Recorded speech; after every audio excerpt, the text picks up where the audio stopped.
ቢሸፍቱ የሰባት ሐይቆች እመቤት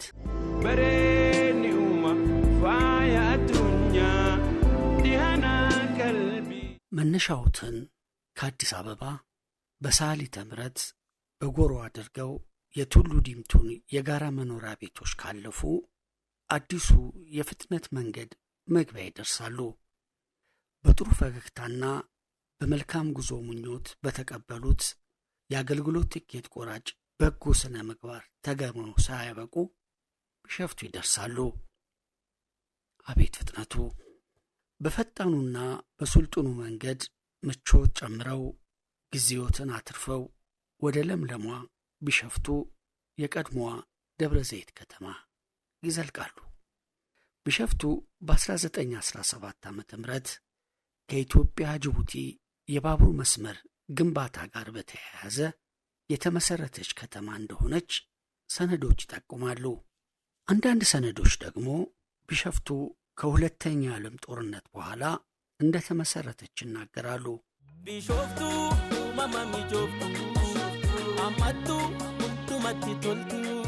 ቢሸፍቱ በ1920ዎቹ መጨረሻ አንድ የሱዲን ጸሐፊ ማስታወሻ ላይ ስሟ ሰፍሮ ከመገኘቱ በፊት አድአ ትሰኝ ነበር። ከአድአ መሬት አብዛኛው በቀዳማዊ ኃይለ ሥላሴ ርስትነት የተያዘ ነበር።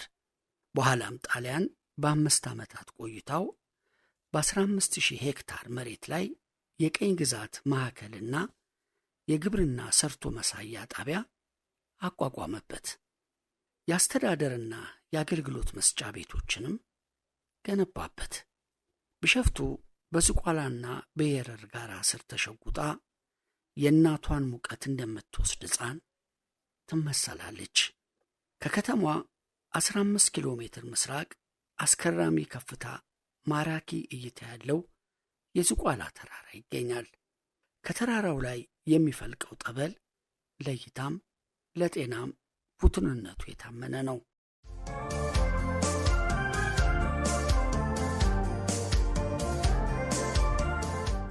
ሌላው የየረር ተራራ ከከተማው 12 ኪሎ ሜትር ርቀት ላይ የሚገኝ የከተማው ጌጥ ለሆኑት ሐይቆች ፈርጥም ነው።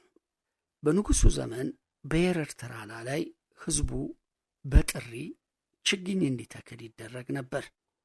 የረር ተራራ መራቆት ለቢሸፍቱ ሐይቆች ስጋት በመሆኑ በየዓመቱ የወረዳው ሕዝብ በሙሉ በዚህ ዘመቻ ይሳተፋል። ከዘመቻው በኋላ 3,000 ብር ከመንግሥት ግምጃ ቤት ወጥቶ ሰንጋና ምግብ ተዘጋጅቶ ሕዝቡ ይመገብ ነበር። በኋላ የእርሻ ሚኒስቴር ሰው ቀጥሮ ተራራውን ሲንከባከበው ይህ ሁሉ ግብዣና ፈንጠስ እያቀረ ቢሾፍቱ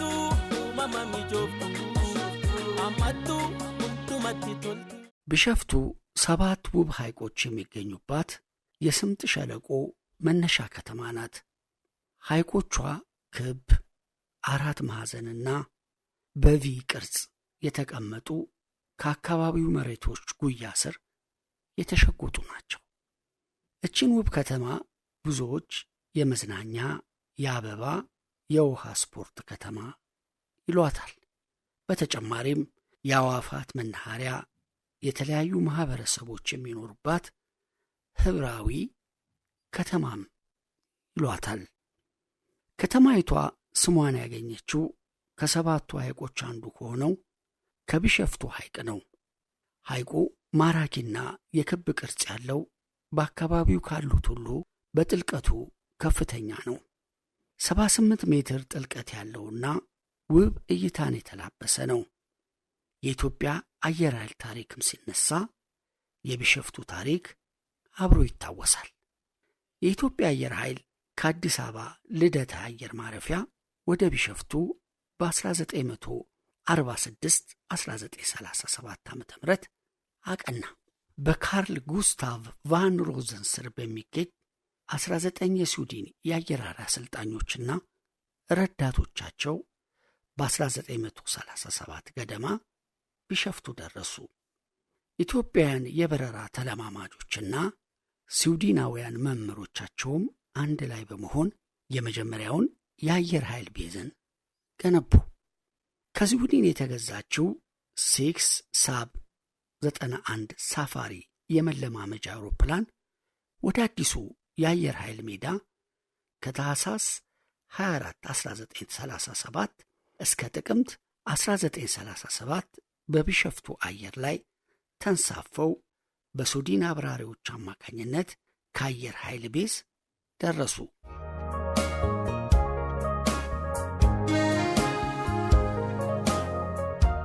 በወቅቱ የሥርዓቱ መሪዎች ሁሉም ነገር ለአየር ኃይል የሚል አቋም ነበራቸውና ከዚህ በመነሳት ከቢሸፍቱ በስተ ምስራቅ ፈቲ የምትባለው ኮረብታ ላይ የተተከለ ሩፋኤል ቤተ ክርስቲያን አለ። ቤተ ክርስቲያኑ የተተከለው ለቢሸፍቱ ከተማ ሕዝብ ቢሆንም ዋናው ዓላማ የአየር ኃይል ሰራዊት እንዲገለገልበት ነበር። ከጥቂት ጊዜ በኋላ አየር ኃይሎች እንደታሰበው በየሳምንቱ አለመገኘታቸውን ንጉሡ በሚመጡበት ጊዜ አስተዋሉ። የወረዳውን አስተዳዳሪ ጠርተው ለአየር ኃይል አዛዥ የሚደርስ የሚከተለው መልእክት ላኩ። የቤተ ክርስቲያን የተሠራው ለእናንተ ለሕዝቡ ሲባል ነው። እስካሁን በቤተ ክርስቲያን መጥታችሁ አላየንም። ለወደፊቱ በቤተ ክርስቲያን እንድትገኙ ሥራችሁም የሚከናወነው ከሃይማኖት ጋር ስለሆነ በየሳምንቱ እሁድ እሁድ እንድታከብሩ ይሁን የሚል መልእክት ነበር። ይህን መልእክት ለአየር ኃይሉ የወቅቱ አዛዥ አሰፋ አያናና ለሰራዊቱ የወረዳው ገዢ ኃይለ ማርያም መንገሻ አቀረቡ። ከመልእክቱ በኋላ በየሳምንቱ የአንድ 50 አለቃ ወታደር ያህል ሰራዊት እየተገኘ ያከብር ጀመር። አውሮፕላን አብራሪዎች ደግሞ ድቁና የተማሩ ስለነበሩ በቅዳሴ ላይ ተገኝተው ወንጌል ያነቡ ነበር። በዚህ አይነት እስከ ጃንሆይ መንግስት መውደቅ ድረስ አገልግሎቱ ቆይቶ ነበር።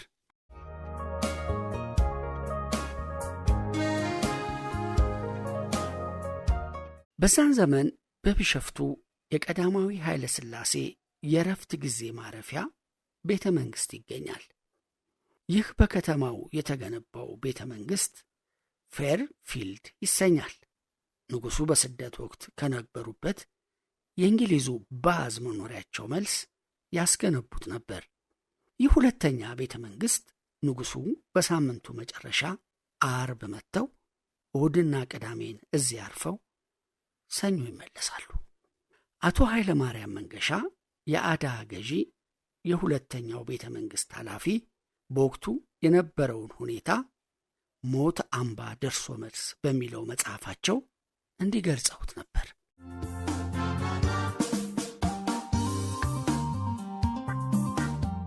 በ1946 ዓ.ም የአዳ ወረዳ ሕዝብ 3500 ደርሶ ነበር። ከተማዋ መብራት የላትም። ቢኖርም አልፎ አልፎ እንጂ በሙሉ አልነበረም። ስለዚህ የመብራት ኃይል ሹም አቶ መኮንን ወልደ ዮሐንስ ጋር በመቅረብ የመብራት ስርጭቱ እንዲስፋፋ አድርጌያለሁ። ከተማዋ ግርማዊነታቸው አዘውትሮ የሚመላለሱባት በመሆኗ በዝርዝር አስረድቼ ከተማ ውስጥ በሙሉ መብራት በአስቸኳይ እንዲገባ አድርጌያለሁ ሲሉ ጽፈዋል። በተጨማሪም በዚሁ መጽሐፍ ላይ በከተማ ውስጥ የቧንቧ ውሃ ከአየር ኃይል ግቢ በስተቀር ሌላ ቦታ አይገኝም ነበር። አየር ኃይልም ውሃውን እንደ ሞኖፖል ይዞት እየተቆጠበ ይሰጥ ነበር።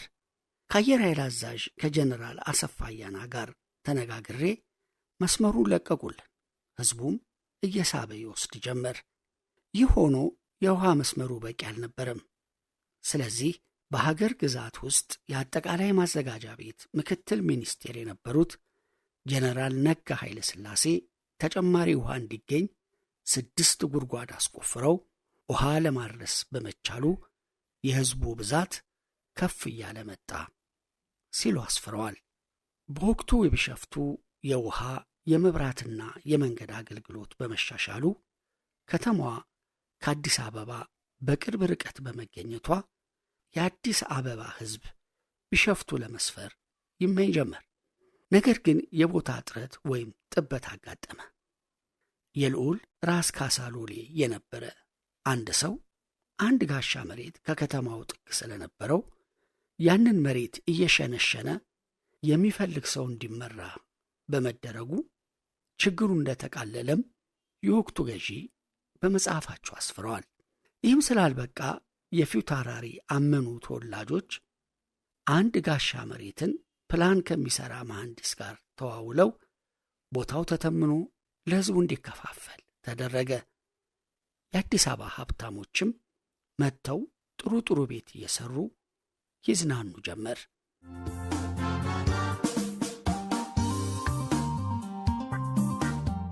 በዚሁ መጽሐፍ ላይም ይሄኛው ሰፍሮ ይገኛል። በአንድ ዕለት ግርማዊ ቀዳማዊ ኃይለ ሥላሴ ቢሸፍቱ የአጼ ልብነ ድንግል ወናግ ሰገድ ትምህርት ቤት የወላጆች በዓል ላይ ተገኝተው ሲመለሱ በመላው ኢትዮጵያ የሚገኙ የሕግ ታራሚዎች ከመንግሥት ቀለብ እንዲሰፈርላቸው ያስቻለ ታሪካዊ ዕለት ተፈጠረች። ጉዳዩ እንዲህ ነው። የቢሸፍቱ ወረዳ ወይን ቤት ከመንገድ ዳር ነበር። እስረኞች በሰልፍ ወጥተው ቆመው ንጉሡ አዩአቸው። እነዚህ ምንድን ናቸው ሲሉ ጠየቁ። የወረዳው አስተዳዳሪ በልዩ ልዩ ወንጀል ተከሰው የታሰሩ እስረኞች ናቸው፣ በችግርና በረሃብ ላይ ነን ነው የሚሉት ሲሉ መለሱ። እስረኞቹ በሰዎች ምጽዋት ምግብ ይቀርብላቸዋል እንጂ ወህኒ ቤቱ ምግብ አያቀርብም ነበር በዘመኑ። ከዚያ በኋላ ንጉሡ ለአንድ ቢሸፍቱ ብቻ ሳይሆን ለመላው ኢትዮጵያ እስረኛ በየቀኑ ምሳና ራት እንጀራ በወጥ እንዲበሉ ተደረገ። ቢሸፍቱ የዚህ ታሪክ ጀማሪ ነች።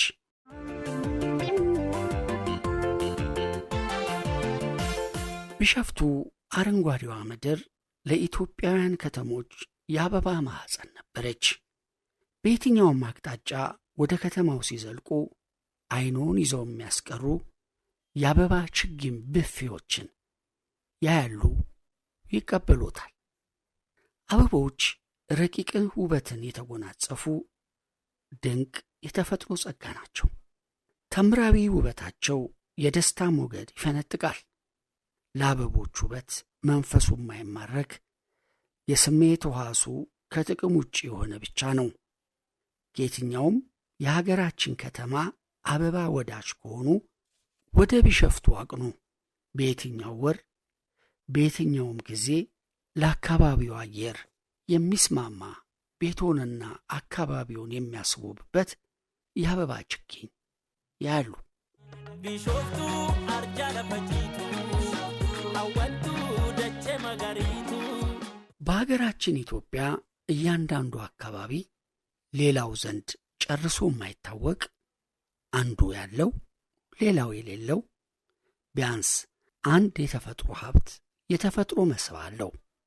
የፋሲል ግንብ፣ የላሊበላ አብያተ ክርስቲያናት፣ የአርባ ምንጭ ደን፣ የኦጋዴን ለጥ ያለ ሜዳና በዚያ ላይ ፈሰው የሚታዩት በጎች፣ ግመሎች፣ ከብቶች፣ እዚያ ቃጠሎ የአየር ንብረት ውስጥ የበቀሉትን ረዣዥም የጋምቤላ ዛፎች፣ የቢሸፍቱን 7 ሐይቆች ጥሩ ምሳሌ ሊሆኑ ይችላሉ። ቢሸፍቱ የሐረር ሜዳ የአውሮፕላን ማረፊያ፣ የአዲስ አበባ ጅቡቲ የባቡር መስመር መጓጓዣ ጣቢያ፣ ከ1940ዎቹ መጨረሻ ጀምሮ የስልክ አገልግሎት ያላት ከተማ ናት። በወቅቱ የጋፋት የምህንድስና ተቋም በተለይ በጤፍ በምስርና በሽምብራ ላይ የጥናት ማዕከል የሆነው የኢትዮጵያ ግብርና ምርምር ኢንስቲትዩት ጥንታዊ መንደሮች፣ ታሪካዊ ቦታዎችና ፋብሪካዎችም ይገኙባታል። በቢሸፍቱ በየትኛውም ጊዜ በከተማይቷ ውስጥ በሚገኙ ሆቴሎች፣ የመዝናኛ ቦታዎች፣ የገበያ ስፍራዎች፣ ነፋሻማ መንገዶች ላይ ከፍተኛ እንቅስቃሴ ይስተዋላል። የኢትዮጵያውያንና የውጭ አገር ቱሪስቶች ነፃ እንቅስቃሴ ይመለከታሉ። ከየትኛውም የከተማይቱ አቅጣጫ የሚመጡ አቋርጠው የሚያልፉ መኪኖች በመዲናው ጎዳናዎች ላይ ሲራወጡም ያሉ። በከተማዋ አውራ መንገድ ላይ ሆቴሎች፣ የእንግዳ ማረፊያዎች፣ የአበባ ችግኝ መደብሮች ይታያሉ።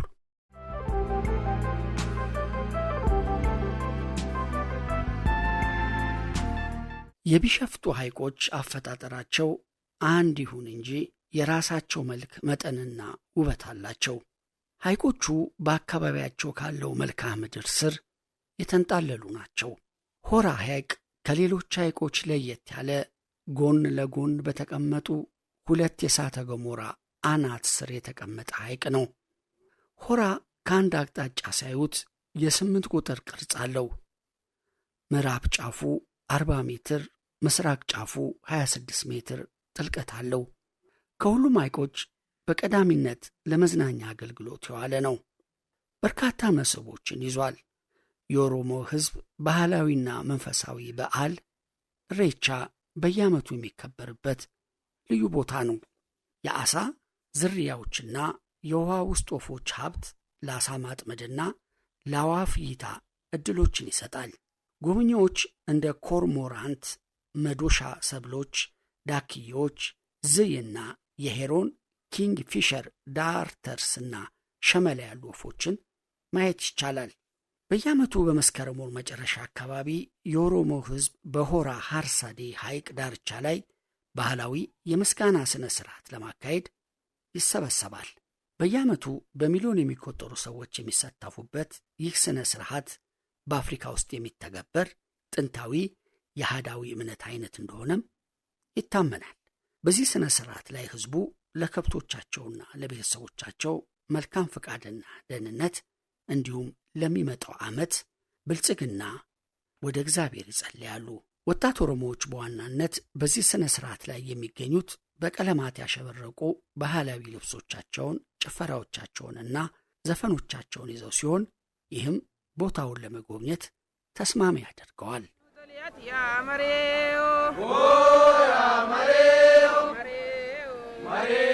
ቢሸፍቱ ሐይቅ ውብና የክብ ቅርጽ ያለው ሐይቅ ነው። ገደላማ የእሳተ ገሞራ ካብ ስር የተነጠፈ ከሁሉም ሐይቆች በጥልቀት ረዥሙ ነው። ከተማይቷ ስሙን ያገኘችው ከሱ ነው። 87 ሜትር ጥልቀት አለው። ለከተማዋ በመቅረቡም በርካታ የሀገር ውስጥና የውጭ ሰዎች ያዩታል። ቢሾፍቱ ማማሚጆፍቱ አማቱ ቱማቲቶልቱ የቤት አሰራሩን ከመሰረታዊው የቦታው የመሬት አቀማመጥ ጋር የያዘና ያስማማው ፒራሚድ ሪዞርት እዚህ ሐይቅ ጋር የሚገኝ ነው። ድፍን ቢሸፍቱ ለማየት የሚያስችል ሰገነት አለው። በተፈጥሮ ዋሻ ቅርጽ የተሰራው የመዋቢያ ቤቱ ለተመልካች ማራኪ ነው። ከአካባቢው ቁሳቁሶች የተሰሩት የመመገቢያ፣ የመኝታ አካባቢዎች ከሐይቁ እይታ ነፋሻማነት ጋር ተዳማምሮ ስሜትን ይገዛል። ከ50 ዓመታት በላይ የደብረ ዘይት ቆሻሻ መድፊያ የነበረውና ዛሬ እውነት ነበር የሚያሰኘው አፍሪካዊ ድባብ ያለው አሻም አፍሪካ ሪዞርት አሻም ብሎ የሚቀበሉት ቦታ አለ። ለአካባቢ ጥበቃ ትኩረት ማድረጉን በተግባር የሚመለከቱበት አሻም አፍሪካ ቆሻሻን መልሶ የመጠቀም ስርዓት ያዘጋጀ፣ አፍሪካን ለማስተዋወቅ የሚተጋ ነው። በአፍሪካ ሀገሮች ስም የተለያዩ የሪዞርት ክፍሎቹን የሰየመ ሲሆን የአፍሪካ የጥበብ ማዕከል ለመሆን እየሰራ ያለ ይመስላል። አሻም በቢሸፍቱ ሐይቅ ላይ የቆመ የአፍሪካ የጥበብ ድግስ ማዕከል ነው።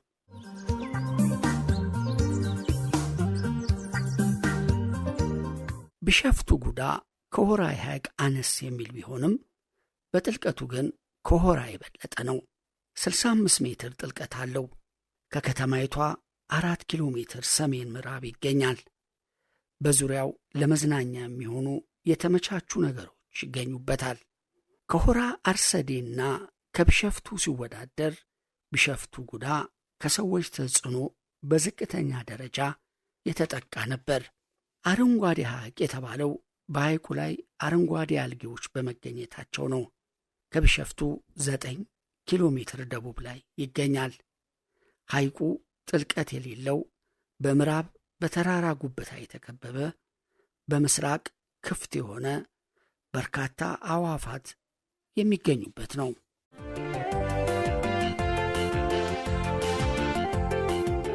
ከቢሸፍቱ 7 ሐይቆች ሌላው ኩሪፍቱ ሐይቅ ነው።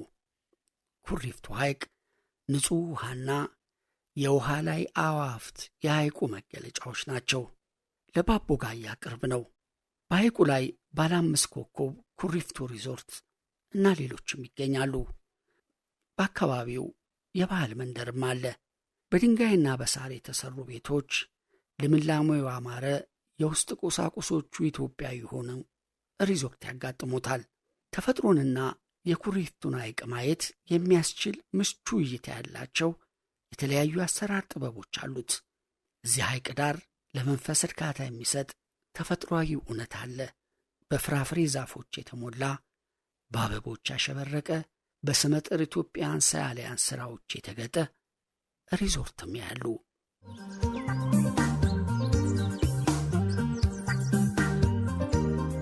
ባቦጋያ ሐይቅ የበርካታ ሪዞርቶችና መዝናኛዎች መገኛ ነው። ነፋሻማና አረንጓዴ ነው። ጸሃ እዩ አድላላ ሪዞርትና ስፓ ባቦጋያ ሐይቅ ላይ ያገኙታል። በከተማይቱ ትልቁና በ70,000 ካሬ ሜትር ቦታ ላይ የተንጣለለ ነው። ባህላዊ ዘመናዊ አሰራር ጥበብ ያዩበታል። በሪዞርቱ ፕሮሚሲንግ ትሪ ቃል መግቢያ ወይም መማማያ ዛፍ ያገኛሉ። ፍቅረኞች በቦታው ተገኝተው ቃል ተገባብተው ዛፍ ላይ በተንጠለጠለው ሰንሰለት ላይ ቁልፍ አስረው ይሄዱ ነበር። ይህ በሌላው ዓለም በድልድዮች በአደባባዮች ላይ የሚከወን ነው።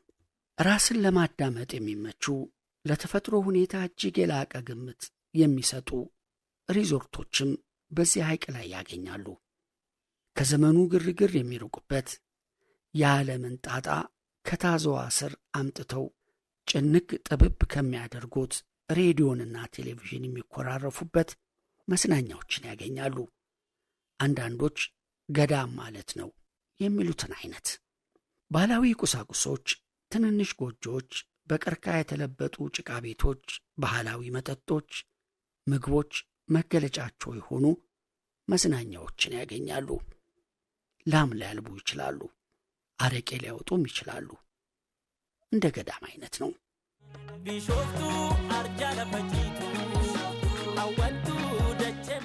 ቢሸፍቶች የክረምት ሐይቅ የሚሏት ጨለቅላቃ ለጥ ያለ ሜዳ ላይ የተነጠፈች የክረምት ሐይቅ ናት። የሐይቁ መጠን ከወቅት ወቅት ይለያያል። ሌላው ዝቋላ ሐይቅ ከስመጥሩ ዝቋላ ተራራ ጋር ስሙን የሚጋራ 60 ኪሎ ሜትር ከአዲስ አበባ ደቡብ የሚገኝ ነው። ዝቋላ ሐይቅ በዝቋላ ገዳም አባቶች ዘንድ የተባረከና የተቀደሰ ነው።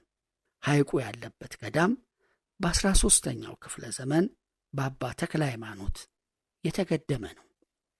ስለ ሐይቁ የተጻፉ ጥቂት መረጃዎች የሚያሳዩት ሐይቁ 60 ሜትር ጥልቀትና 2000 ሜትር ዙሪያ ያለው ጸጥታማውና በደን የተሸፈነው ሐይቅ የተለያዩ አዕዋፋትና እንስሳት ይኖሩበታል።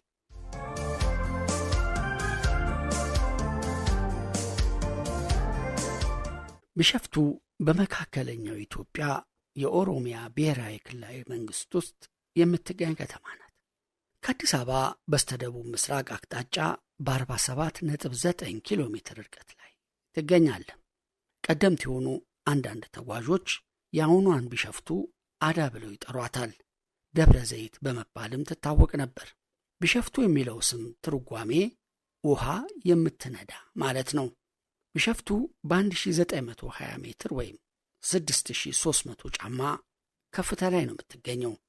እንደ አውሮፓውያን አቆጣጠር በ2007 በተካሄደው አገር አቀፍ የሕዝብና ቤት ቆጠራ ቢሸፍቱ 99,928 ሕዝብ ቁጥር አላት። ከተማዋ በስምጥ ሸለቆ ውስጥ የምትገኝ ከተማ እንደመሆኗ የአየር ሁኔታዋም ሞቃታማ ነው። የኢትዮጵያ አየር ኃይል ማረፊያ የቢሸፍቱ ቴክኒክና ሙያ ሁለተኛ ደረጃ ትምህርት ቤት በ1958 ዓ.ም የተቋቋመ አንጋፋ ተቋም ነው። እንደዚሁም የእንስሳት ጤና ረዳቶች ማሰልጠኛ ትምህርት ቤት እንደ አውሮፓውያን አቆጣጠር በ1963 በቢሸፍቱ ከተማ በተባበሩት መንግስታት የገንዘብ ድጋፍ ተቋቁሟል። እንደዚሁም በ1963 ዓ.ም እንደ አውሮፓውያን አቆጣጠር የተቋቋመው የኢትዮጵያ ብሔራዊ የእንስሳት ሕክምና ኢንስቲትዩት መገኛ ስትሆን ከ20 በላይ የእንስሳት ክትባቶችን በማምረት ግንባር ቀደም የእንስሳት ሕክምና ጥናትና ምርት ማዕከል ነው። የአዲስ አበባ ዩኒቨርሲቲ የእንስሳት ሕክምና ትምህርት ቤት እንዲሁም የጋፋት አርማሜንት ኢንጂነሪንግ ኮምፕሌክስም መገኛ ናት ቢሸፍቱ።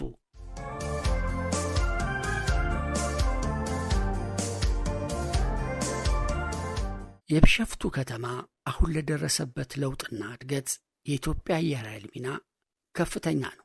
ከአንድ ዓመት በፊት የቢሸፍቱ ከተማ አስተዳደር ከንቲባ አቶ አለማየሁ አሰፋ የኢትዮጵያ አየር ኃይል ጋር ያለውን ጥብቅ ትስስር አስመልክተው በሰጡት ማብራሪያ ከተመሰረተበት 100 ዓመት የሞላው የቢሸፍቱ ከተማ ከሀገራችን ነባር ከተሞች አንዱ መሆኑንና በተመሳሳይ ከተቋቋመው 90 ዓመት ከሞላው አንጋፋው የአቪዬሽን ተቋም የኢትዮጵያ አየር ኃይል ሁለቱም ተቀራራቢ የመስረታ ታሪክ እንዳላቸው አውስተው ነበር። በሐይቆች የተከበበችውና ከተስማሚ አየር ጋር ልዩ መስህብ ያላት ቢሸፍቱ አሁን ለደረሰችበት የቱሪዝም መዳረሻ ማዕከልነት የኢትዮጵያ አየር ኃይል ሚና ወሳኝ እንደነበርም አስታውቀው ነበር።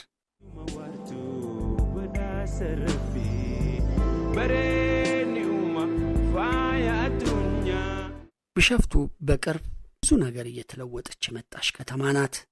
በከተማው እየተሰራ ያለው የኮሪደር ልማት የከተማይቷን ውበት ከተፈጥሮ ሀብት ጋር አዳብሎ በማራኪነት ላይ ማራኪነትን ይጨምራል። ስለ አንድ ከተማ ኢኮኖሚያዊ፣ ማህበራዊ እድገት የከተማው ነዋሪዎች፣ የመስተዳድር አካላትና በከተማው ውስጥ በተለያዩ ዘርፎች የተሰማሩ የህብረተሰብ ክፍሎች አስተዋጽኦ ወሳኝ ነው። በቢሸፍቱ ከተማ ለተመዘገቡ ሁለንተናዊ ለውጦች ማሳያ የሚሆነው የአይነቱ ቅንጅት ነው። ቢሾፍቱ